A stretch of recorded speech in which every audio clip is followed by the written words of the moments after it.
terutama di rumah tangga kita, laki istri. Mudah-mudahan Allah Ta'ala membersihkan hati masing-masing. Kalau suaminya baik sangka kepada istrinya, maka suaminya untung dan tanda diridhoi Allah. Kalau istrinya baik sangka kepada suaminya, istrinya tanda dibersihkan Allah hati dan tanda. Wa fima dzakarna kifayatun liman hadahu Allah Ta'ala. Di dalam kitab yang kecil ini cukup, tapi khusus bagi orang yang sudah diberi Allah hidayah.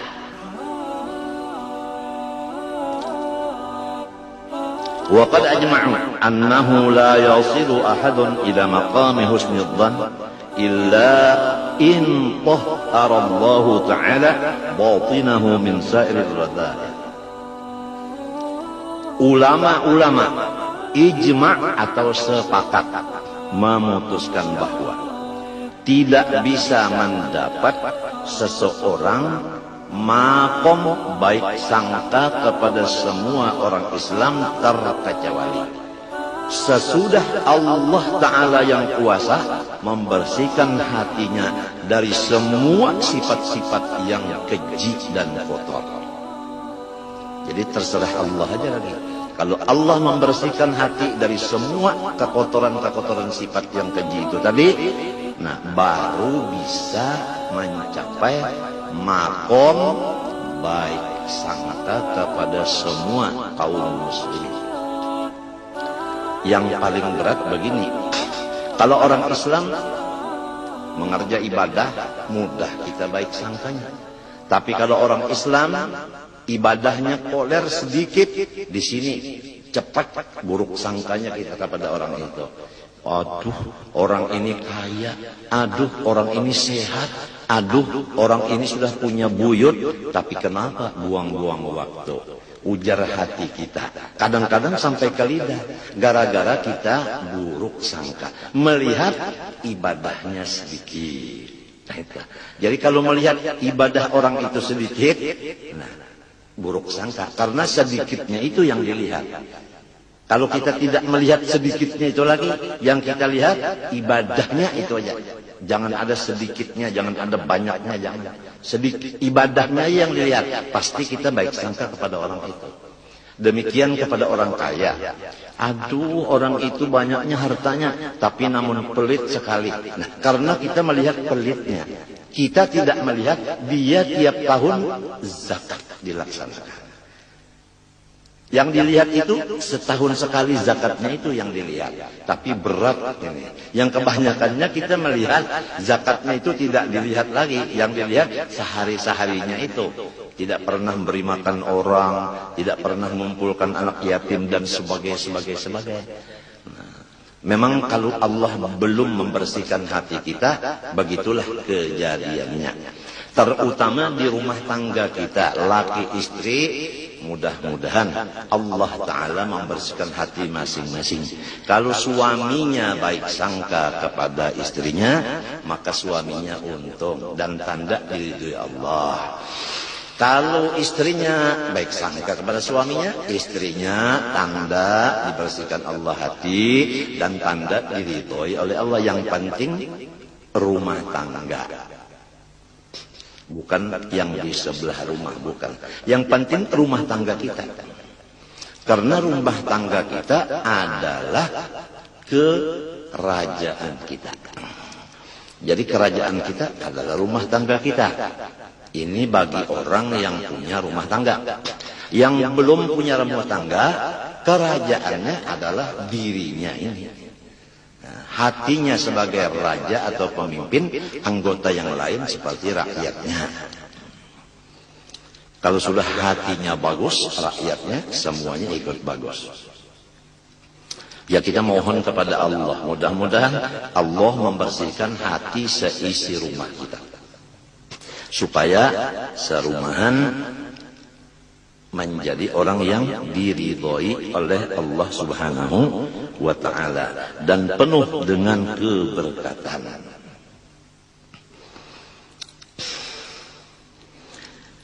Nah, adapun jalan untuk atau adapun ciri orang yang bakal dibersihkan Allah Ta'ala hatinya. Pertama, dia mendapatkan seorang guru yang memimpin akan hatinya. Itu pertama.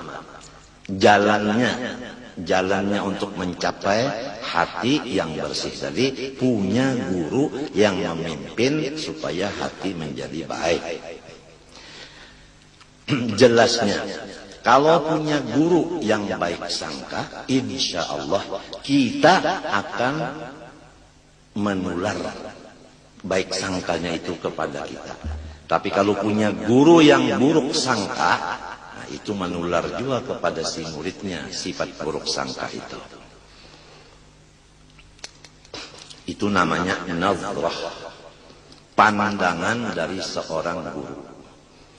Nomor 2, wa imma bil ilaji war riyadhah. Yang kedua, tidak punya guru, tapi dia mengamalkan akan ilmu-ilmu yang sudah didapatnya. Nah, kalau bisa baca Quran, amalkanlah Quran. Artinya bacalah Quran. Quran itu bukan dari Fatihah sampai Qul a'udzu birabbil nas, bukan.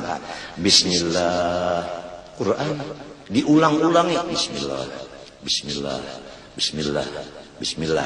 Tapi harus dengan riyadhah. Arti riyadhah di sini mengurangi tidur, mengurangi makan, mengurangi ngomong, mengurangi bergaul. Tidak boleh yang 4 ini satu pun yang ketinggalan. Ini wajib. Mengurangi tidur, mengurangi makan, mengurangi omong, mengurangi bergaul. Kemudian mengamalkan ilmu-ilmu yang sudah ada dengan rutin. Walaupun belum ketemu guru yang bisa memindah akan sifat hati yang baik sidin itu ke kita. Jadi ada 2 jalan.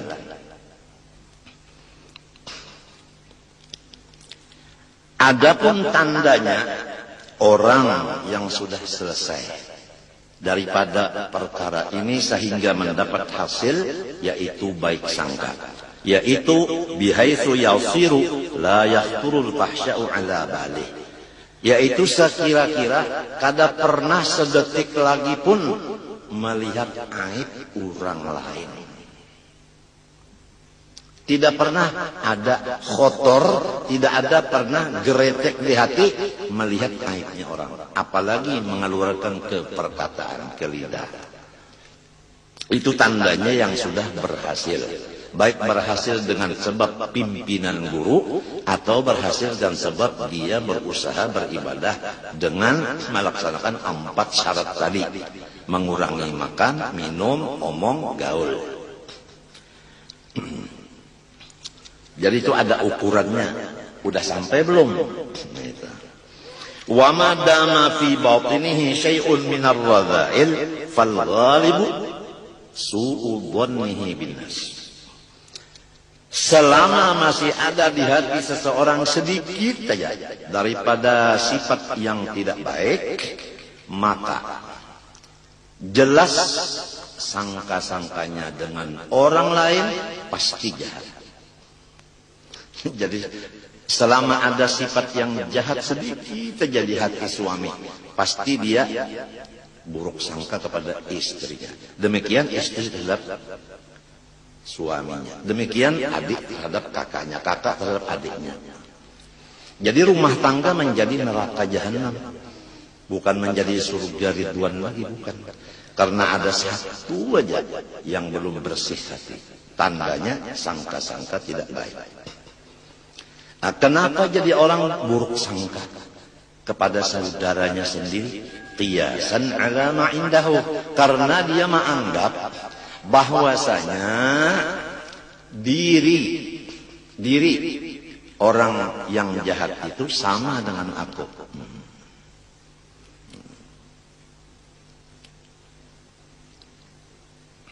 Kalau sulit dipaham begini, setiap orang yang buruk sangka kepada saudaranya seagama menunjukkan bahwa di dalam dirinya sifat yang buruk itu, bukan di diri temannya itu. Wa fi hadzal ma'na qala ba'dhum, berkata sebahagian daripada ulama wali, idza sa'a fi'lul mar'i sa'at dununuhu wa sadda qama ya'taduhu min tawahhumi wa 'ada muhibbihi biqawli 'idatihim wa asbaha fi lailin minasyakki mudlimi. Paulun mapailun di mapaulun baharna apa nih? Tawil kalau lah. Idza sa'a fi'lul mar'i sa'at dununuhu. Buktinya orang yang perbuatannya jahat. Jadi kalau orang perbuatannya jahat lalu berkata saya baik sangka, tidak bisa. Tidak bisa. Kalau sudah pekerjaannya jahat menunjukkan hati dengan si A itu selalu ranggang. Nah itu tandanya. Nah supaya diri kita ini terjaga, selamat, janganlah buruk sangka ke orang lain. Annal murada bidzalika, maksud dari hadis itu an yu'amilal 'abdu an-nasa wa huwa muhtarisun minhum ka mu'amalati man yusi'u dhanna bihim lal hathu ala su'i dhanni. Maksudnya hadis ini menurut ini bahwasanya kita bergaul dengan hamba sambil berhati-hati jangan berbuat jahat kepada orang, supaya orang jangan membalas. Berhati-hati. Lal hathu ala su'idzani, tidak sekali-kali menyuruh akan kita supaya memburuk sangka dengan orang lain. Jadi hati-hatilah terhadap Quran dan hadis. Jangan dipikirkan sendiri, jangan dipaham sendiri. Harus mempunyai alat-alat untuk memaham yang betul. Jangankan Quran dan hadis tidak bisa dipaham dengan akal, harus dipaham dengan ilmu-ilmu alat. Di antaranya lughat, nahwu, sorof, balaghah, mantik, usul fikih, usul hadis, usul tafsir. Ya, itu semuanya harus ada alat-alat itu. Orang memasak nasi kalau tanpa alat tidak bisa masak. Itu bandingannya. Apalagi memaham Quran dan hadis. Oleh sebab itu kita sering berbicara bahwa tafsir itu sangat jauh bedanya daripada terjemah. Jadi jangan sampai terjemah dikira tafsir.